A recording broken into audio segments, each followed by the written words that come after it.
Good afternoon. Welcome to our program. Today you will listen to Lynn Wilby. Lynn and I are piano sisters. We go all the way back to Haydn. If you'll check the genealogy page, you'll see how each of the famous composers taught the next. And so Lynn's mom was my piano teacher and her piano teacher, and we've been friends for a very long time, and we're awfully thrilled to bring this program to you today because we've talked about it over the years.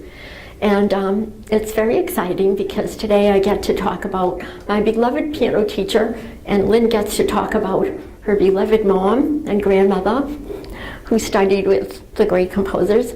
And I hope you will enjoy this music as much as we enjoy bringing it to you. So it's time to relax and listen to Lynn Wilby as she goes all the way back to Franz Joseph Haydn. Lynn.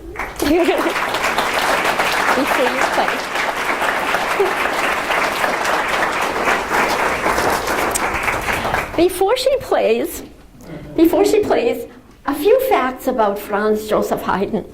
When we think about the great composers, we think of these stodgy, serious, wealthy, privileged people who did nothing but write music. Well, Franz Joseph Haydn was born in Austria, and he was a court composer, which means that he played at the palace. He was in charge of the music of the palace. They did not have TVs or stereos, so everything was live. And so he was a court composer, and he missed out on a lot of the performance events of the classical music world. But as a child, he was sent off to St. Stephen's School, and he was a prankster. He was a prankster all of his life. His music was serious, although it was delightful. And while he was at school, he decided to chop off the ponytail of one of the choristers, for which he was badly punished. He was caned, and then he was dismissed from the school. And he actually lived on the streets. He had no home. So here's this famous composer living on the streets. He was rescued by a composer, I think his name was Mr. Spangler, and he was a piano teacher. And so he rescued Franz Joseph Haydn. Most people call him Joseph Haydn, but I like the three names. So he rescued him and he taught him. And so he had a wonderful career as a composer. And he wrote a hymn, Gott erhalte Franz den Kaiser, which is now the national anthem of Germany. And the melody is so beautiful that many composers have used it and incorporated it into their own music. Well, his pranks continued as a grown-up. And at the court of Esterházy, he decided to play a little trick because some people in the audience were falling asleep during the presentation. And don't you dare do that today. You won't, I promise you. But he decided to write a symphony, and it's called the Surprise Symphony, colloquially. And the surprise is a very, very loud chord all of a sudden in this peaceful, beautiful music. There's a very loud chord, and you know why he put that in there. So that was called the Surprise Symphony. And then he also wrote another symphony that had a little story behind it, the Farewell Symphony. The musicians in the orchestra were very tired and they needed a vacation. So Franz Joseph Haydn decided to have each musician blow out his candle, which they needed to light the music because they didn't have lights. So each musician finished playing a certain part and then got up and walked away. And at the end, there were only 2 musicians left on the stage. And the king got the hint and gave everyone a vacation. Another surprising thing about Haydn is that he was a student of Beethoven, but he traveled too much. So the lessons with Beethoven didn't last all that long, but he learned quite a bit even though he is quoted as saying, "I learned nothing from Beethoven." I don't believe that, do you? My favorite comment about Haydn, and you will hear his music is beautiful and delightful, and it's not going to make you sad, and it's not going to hurt your ears. My favorite comment about Haydn came from one of my young students, and I said to him, "What can you tell me about Haydn?" He said, "Well, I don't remember that much about him, but I know that he composed his music before dissonance was invented." And now you will hear some music of Haydn.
It is delightful, and so are you. It makes you smile when you hear that music.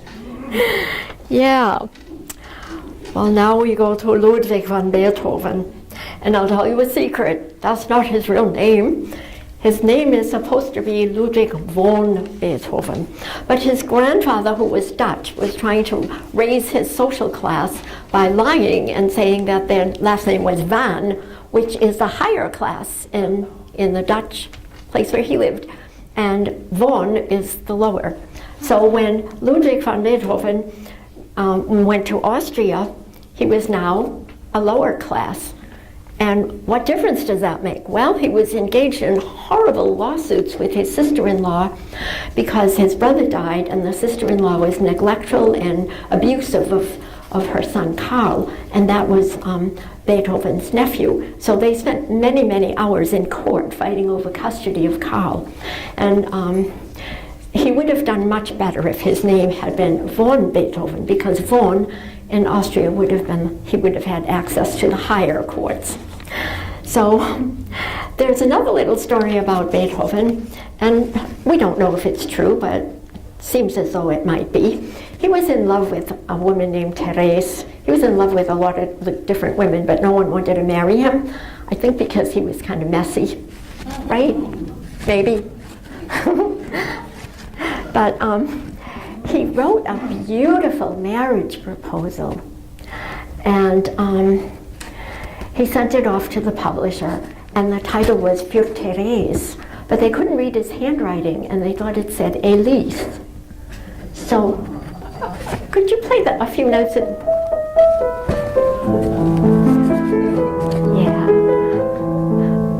Yeah, that's the one. And that was kind of, will you marry me? But when the publisher wrote Elise instead of Therese, Beethoven was very happy that the mistake had been made because Therese said nine, no. So Beethoven's music, we just heard what Haydn's music is like. It's delightful, it makes you happy. Beethoven's music can be described by Sturm und Drang, storm and stress. If you think about his music, it's strong. There's an element of strength in it and conflict, but somehow it becomes resolved. And so Beethoven's life was like that. It was filled with conflict from the time he was little, and his father, who was very mean to him, his father had no job. So Beethoven, when he was 8, 9, 10 years old, was trying to work to get money for the family. And his father wanted him to be a little Mozart. And he wanted to take him around and, he would be a child prodigy and they would make money, but Beethoven was not Mozart. So his father would put him up in the attic and make him practice violin and everything, and he was not happy. So he had a very unhappy life, and then of course the terrible thing that happened to him was to lose his hearing. And imagine the greatest composer who can't hear. How did he hear? Well, he heard it in his mind. And when I tell people that, they say, I can't hear anything in my mind, but if I tell you to try to hear jingle bells in your mind, you can do it. And that's the way Beethoven could hear. He imagined, but he could imagine a whole orchestra in his mind. So it's incredibly remarkable. But what he did was, in the classical period, which was Mozart and Haydn, the music was delightful, but it didn't break your heart. And so Beethoven's music has something in it that I call dim sum, which is Chinese, touch the heart. It means it touches the heart. It's very profound. And sometimes it's very sad and very heavy, but he always leaves us with a smile. Beethoven was the bridge between the classical and the romantic. So in the romantic school, you have all this emotion. And now, my favorite comment about Beethoven came from one of my students, and he said to me, I can't wait to learn the Pathetic Sonata. It's not called the Pathetic Sonata. He said it will be when I play it. But when Lynn Wilby plays it, it will be the Sonata Pathétique.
It was not pathetic. It was pathétique. It was gorgeous. Oh, Lynn, you're so good. You must have practiced a lot. A few years. Well, now we're going to talk about Karl Czerny. He is of Czechoslovakian origin, and he was born in Vienna. He was a child prodigy, and he was playing, as was Lynn, at the age of 3. He was giving concerts at 7 years old and 10 years old. His father taught him. His father was a pianist, and he also studied with Bach, Mozart, and Clementi. At the age of 11, he became a student of Beethoven's, and he was such a wonderful student, and he was such a great performer that Count Lichnowsky asked him to play every single day at the palace, and that's what Czerny did. But his great love was exercises, and when I say exercises, I mean piano exercises called etudes. And that is to develop technique, because piano playing is a very, very physical thing. And the mind and the fingers, the muscular and the neurology all have to work together. So at age 15, he started writing exercises that would develop piano technique. They're called pedagogical studies. And these exercises have never been equaled or surpassed by anyone, and we still use them today. So he invented all these teaching methods to make all of us able to play what the great composers wrote. He kind of took them apart and taught them a little bit at a time, I guess you would say. He was a workaholic. He composed all night. He played piano all day. He had no family. He was a very lonely person. He did have a platonic relationship with a woman, but that was about it. The most of the time he was alone and busy with his music. He died at the age of 66, alone, and it's kind of sad. But when I was studying Czerny when I was little, not with Lynn's mom, but with another teacher, I was having a terrible struggle with one of the exercises. And even though I was a very shy child, somehow I blurted out, "I hate Mr. Czerny, and I'm glad he's dead." Which caused me to be overcome with guilt, and I had to go to confession the next week. And I said, I was mean to Mr. Czerny, and the priest said, "Who's Mr. Czerny?" And as I said, I was a shy child, and I don't know where I got the courage to say this, but I said, "He was Beethoven's pupil, don't you know anything?"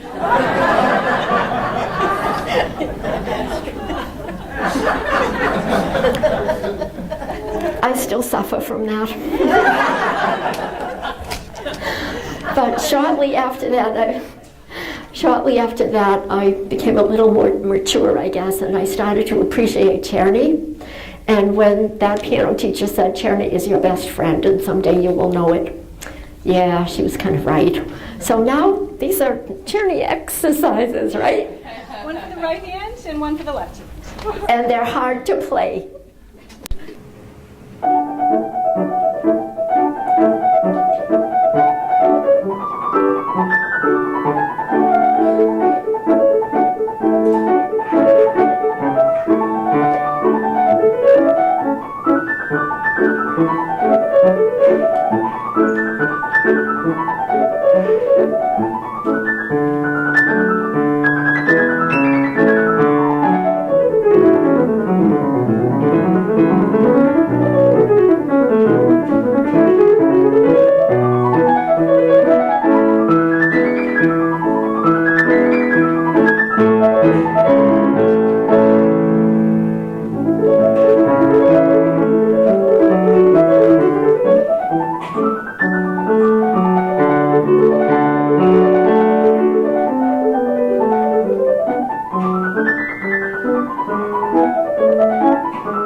have those next week. I think not. Okay, Theodor Leczycki is the next composer. He was born in Lankot, Poland. He was a gifted pianist who studied with his father, who was also a pianist. His mother, fortunately, was a highly gifted German singer. And so he was exposed to this wonderful music as a child. He went to be Czerny's student at the age of 18. And so you know he played a lot of exercises and became well known as a virtuoso. He once gave a concert with Havana Wolfgang Mozart, who is Wolfgang Amadeus Mozart's son. They gave a concert together. And people flocked to study with Leczycki from all over the world. And one of his students was the daughter of Mark Twain. Kind of an interesting point. But what he invented was the school of singing legato. A piano looks like it should be played as a drum. It's percussive. It's kind of jumping rope. But you really have to play it as though it's ice skating. That's very difficult to do. So to take something that's vertical and make it horizontal is very difficult. So one of my students was learning something and it sounded very clunky. And I said to her, try to think of the piano as a violin instead of a drum. And she said, I'll be very lucky if I can think of it as a piano. So it is very difficult to get that, ice skating sound out of it. But Leczycki taught Paderewski, and we'll be hearing about Paderewski pretty soon. So this is Theodor Leczycki.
with any Leschetizky music. I wasn't aware of, I mean, I knew he composed, but I didn't know what he composed. And a few years ago, just Googling his name, I found the Leschetizky Society of New York City.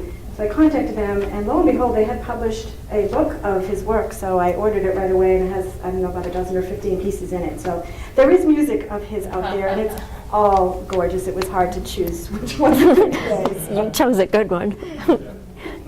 Thank you. And David, now you heard some of his music. Now we talk about Paderewski. Paderewski was born in Krylovka, Poland. It was then part of the Russian Empire. It is now part of Ukraine. And he was a child prodigy. He was also a staunch Polish patriot. At the age of 4, Paderewski's father was taken away in chains by Cossacks. So his aunt kind of adopted him and brought him up. His genius for music was discovered early, and he went to the conservatory when he was 11 years old. He was beloved by his audiences because of his bravura style. He was handsome and tall, and wow, he could really get the audience excited. And he was the 19th, 20th century, because he died in 1941, he was the 19th and 20th century version of a rock star. He fought very hard for Polish independence. He loved his country, and he actually was voted prime minister. But he was not happy with that job. He was not suited to it at all. But he left Poland as an adult, and he went to live in New York City. And he liked living there, so he stayed. And he died at the age of 80. So he had a nice long life. And now you will hear some music by Paderewski. But first I have to tell you a funny story. When I went for my audition with Lynn's mom, I decided to dazzle her with a Paderewski piece. And when I finished, I said, "How was it?" And she said, I said, "Well, was it good or bad?" And she said, "I never heard it played that way before." She was a very tactful woman. So I packed up my music, and with tears in my eyes, I started to leave. And she put her hand on my arm, and she said, "Where are you going?" I said, "Oh, home." She said, "Sit down, dear. We have a great deal of work to do." And we did it. And Lynn knows about it.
credit for the nocturne form to John Field, right? John Field is an Irish composer, and so he composed a nocturne, and then everyone followed after him, Chopin and all the other composers, but he should have credit for the first one, and it is beautiful. So now we talk about Madame Antoinette Jumoska, and she was born in Lublin, which is near Warsaw in Poland, and her father was a college professor, and he was exiled to Siberia in 1863, I think, around there. And so Paderewski went to Paris in 1890, and he taught Antoinette. He became her teacher, and she went on many tours, and she played many recitals. But in 1895, she moved to the United States, and she married Joseph Adamowska. So that's why her name is Antoinette Jumoska Adamowska. And her husband is a cellist, and there was the Adamowska trio, and she played piano, and her husband played cello, and there was a violinist, of course. And so she joined the trio and performed widely with them and taught. And she taught Lynn's grandmother. So now we're getting down to the wire. So Madame Adamowska was primarily a teacher, but she did some beautiful compositions. She was awarded a diamond brooch when she was doing a concert for the Tsar and the Tsarina. The Empress gave her a diamond brooch, and it is the highest award in all of Russia. So she was quite wonderful. And we couldn't find anything that she had composed because things disappear. Well, you know, Bach's music disappeared for years, and then it was Mendelssohn who played something of his, and everyone went Bach crazy. So maybe after what Lynn played by Leschetizky, people will go Leschetizky crazy, and that would be nice. But that's the story about Madame Adamowska. And she was the teacher of Madame Laura Levier, and that was Lynn's grandmother. And so she was a student of the Sherwood Music School. She was a professor there. So she used these teaching materials, and we all got the benefit of the Sherwood Music School. It was just wonderful, and we didn't have to go all the way out to Chicago. But I had my materials, and I loved them dearly, but we were having the floors refinished in the home that we were living in, and I put them all downstairs in the cellar, and there was a flood, and everything got ruined, and my heart was broken because all my beautiful music and lessons and everything were down there. And one day, a lady named Arlene Ross came to my house, and she said, "I'm getting rid of my piano, and I've got all this piano music." And she said, "Would you like it?"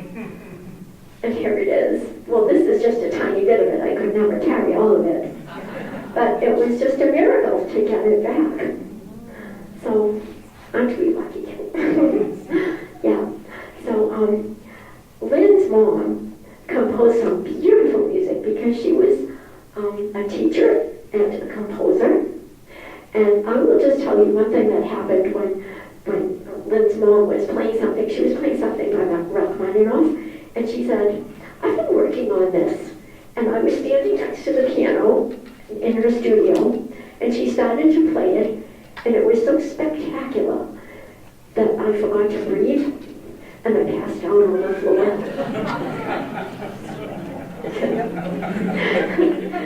And she said, well, I was kind of a grown-up, and she said, "You need a drink." And she climbed over me and went into the kitchen and came back with a glass of water, hoping for a Merlot or something. But that is a true story. And another true story is that I was playing for an exam, I guess, and Lynn was my piano. I got her permission to tell the story. She was my page turner. Page turning for music is very difficult. it's split-second timing. If it's too late, it's a disaster, and if it's too early, it's a disaster. So I was very nervous taking the test, and Lynn was trying to calm me down. And she was standing to my left, and she was turning pages, and she turned the page just perfectly right, but her glasses flew into the piano and started bouncing around.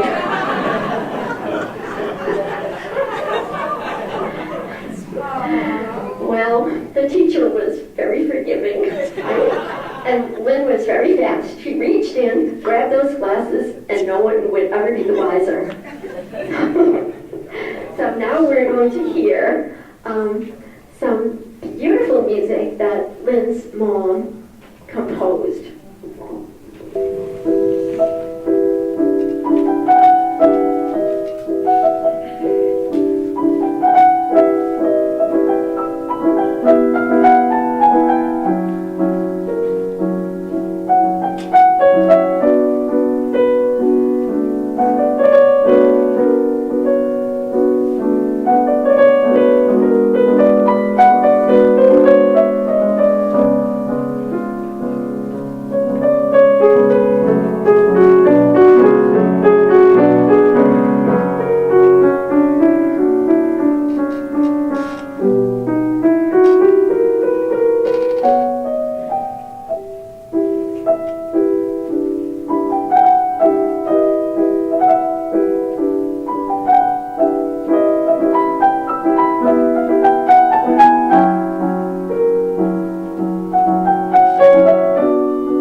I think I was in my 30s, and my mother was playing some of her compositions. My brother recorded them on a little cassette, and she gave me a copy. She's like, here, I played some of my things.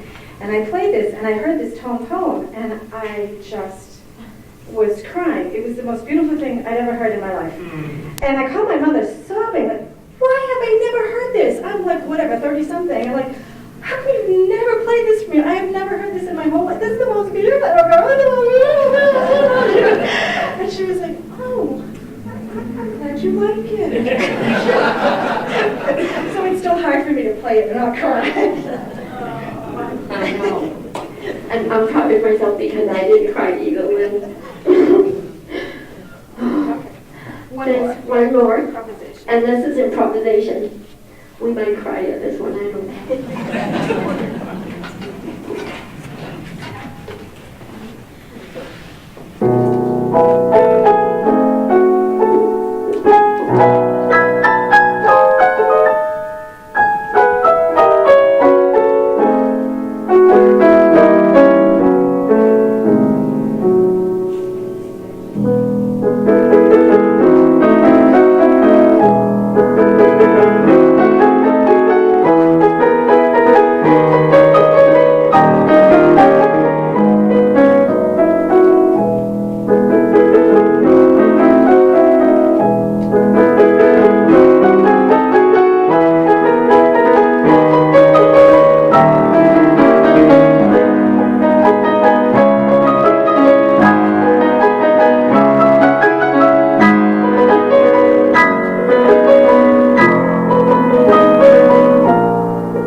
Thank you. I have wanted to do this particular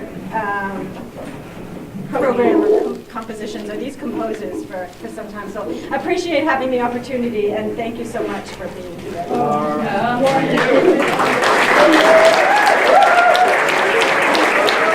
now I have three more concerts to invite you to. The next one is November 5th, right here at 2 o'clock on a Sunday afternoon, and that is Janice Weber. And there's another one on March 25th, and that is Bill Donnellan, a singer, and me. And we're doing Celtic classics. And then the New England Classical Singers, Bill Donnellan belongs to the New England Classical Singers, and they'll be giving a concert in the spring. So watch for publicity. So that's November 5th, March 25th, and then the New England Classical Singers in the spring. Okay. Thank you for coming. Now it's time for some cake and cookies.